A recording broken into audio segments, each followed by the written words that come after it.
President Trump campaigned on harming our communities, and that's what he's doing in this moment.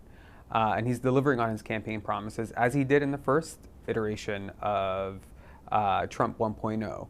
So in this moment, am I shocked? No. Am I disappointed? Absolutely. You know, growing up in the United States, growing up here in New York, being a child of this city, seeing the weaponization of our government against people who are literally just trying to make it is incredibly disheartening to see. And to see someone like the president punching down on immigrant communities day in and day out now is really devastating.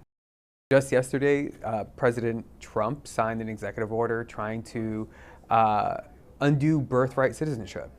Also rescinding the sensitive locations memo. Every single thing that we have known to be sacred, schools, churches are sacred. Kids who are born in the United States should be U.S. citizens. That's what has happened for 150 years. There's precedent for this. But no, he wants to create a second-class citizenry, and he also wants to ensure that nowhere is safe, because the entire point of this administration is not safety and security, it's cruelty. When people don't feel safe in reporting crimes that are happening to them or crimes that they're witnessing, it makes us all less safe.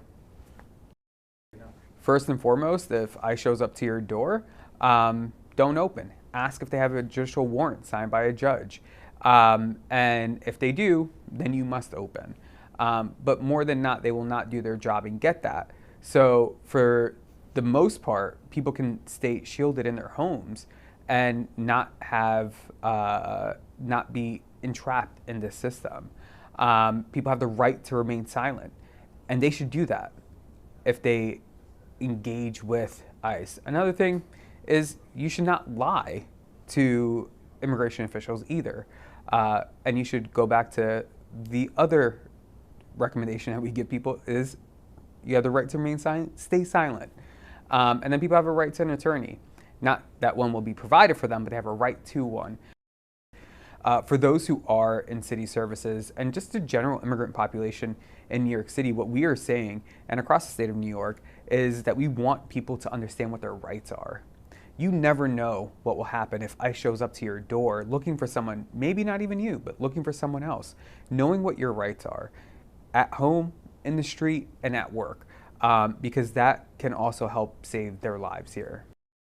You know, it's unfortunate that we have a mayor like Mayor Eric Adams in this moment, someone who has no backbone, no spine, and will do what he needs to do to protect his only interest, himself.